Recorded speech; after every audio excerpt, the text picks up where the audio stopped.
The Benue situation is a tragic one, and it is heartbreaking. But we should not single it out. We should view Benue in the context of what has been going on. Plateau, Borno, Zamfara. You can go on like that, particularly in the northern states. And the southeastern states, where you have another genre of violence or strain of violence that leads to mass deaths. So it tells you there's been something fundamentally wrong. When did we allow rain to start beating us? And why did we allow rain to start beating us this way? And what can we do to stop this rain from beating us? This is the question we should ask ourselves. On the visit of Mr. President to Benue State, I would say that is a commendable one. It's a good response. It's deserving of our commendation. Because in recent times, we have not seen that happen. But there is need to follow up on this visit. What measures is he going to take that will secure the people? And even within Benue, there are other areas of, in fact, there are other flashpoints that are not in the news. I don't want to be selfish, but I want to tell you, like Achebe said, you have tragedy taking place in certain areas quietly that are not, that is not attracting, the headlines. Very tragic situations. So we as a people, when I mean we as a people,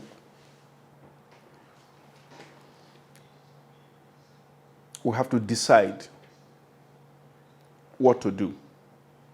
And we have to decide quickly. Do we still wait for government? General T.Y. Danjuma is a gentleman I respect very, very much. And his opinion is not taken lightly in this country. He said a couple of years ago, he said, get up and defend yourselves. If you do not do so, they will kill you to the last person. I'll refer you to this dialogue in the Godfather movie. And I think it still trends in the social media platform. So that if I hold a gun and you hold a knife,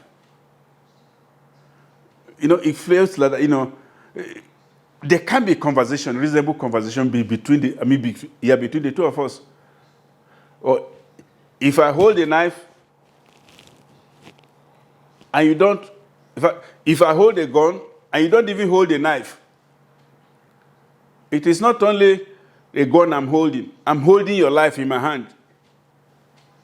I want you to Google the Godfather movie and listen to that profound conversation. So the summary of it is that when you have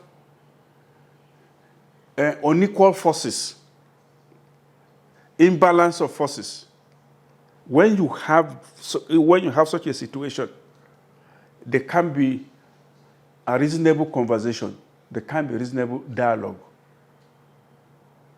Do you know why we had relative peace in the world when we had a bipolar world? It was because of checks. A situation whereby you say citizens should not carry weapons, and you cannot protect them. What are you saying? You are putting them at the mercy of the oppressors. They keep talking about bandits. How many are they? It's because one AK-47 is equal to about 100 people. Do you understand that? If I hold an AK and you hold an AK, you will think twice before you come and kill me. Because the authority of AK is unmistakable. When you start your own, I'll start my own. So let us be practical about this. Our security forces have been stretched thin.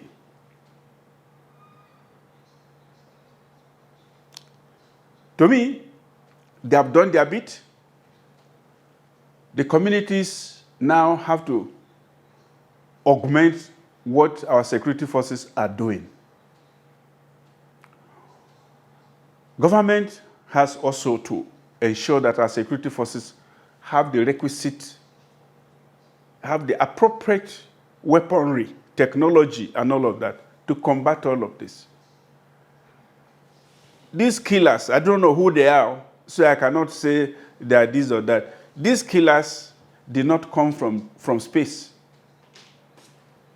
They came from the neighboring bushes.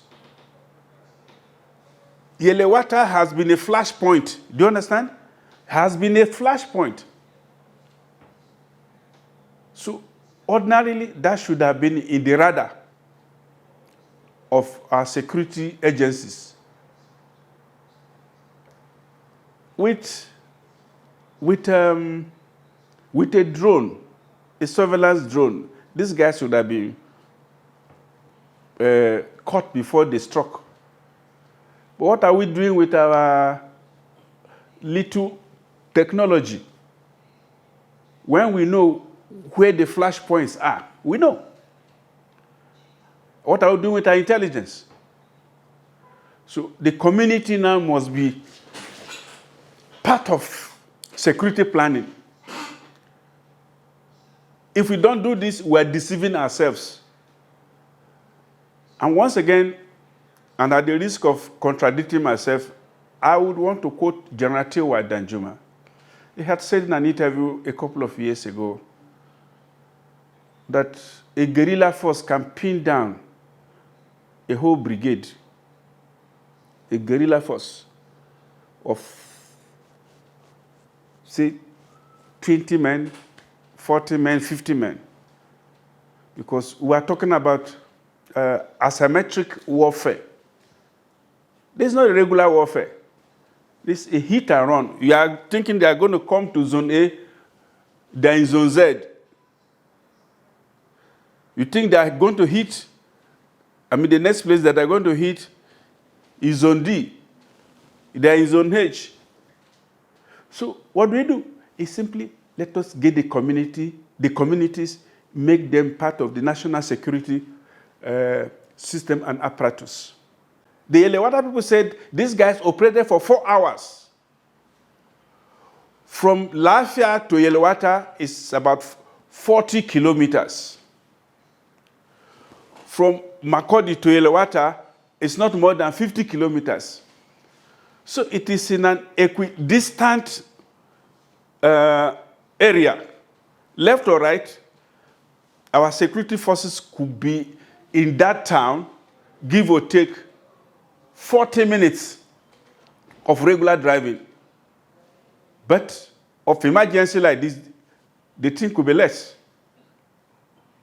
We're not saying they should just drive blind into the town, but the moment they get to the precincts of the town, they should know what to do. And those guys will flee. So we have to take seriously our individual and collective safety. What has happened in Benue is a tragedy of unspeakable proportions. And I feel personally, I feel deeply pained that life has been reduced to this level today in Nigeria. In fact, we have all lost something. Apart from losing lives, our sense of feeling is being killed. Now you no longer express shock. When they say 20 people have just been killed in so place, you shrug your shoulders involuntarily and you move on. You're also a victim, okay? A victim of losing you're a victim because one way or the other, we're all losing our humanity, okay? So this has to stop. This nonsense has to stop. Because I tell you,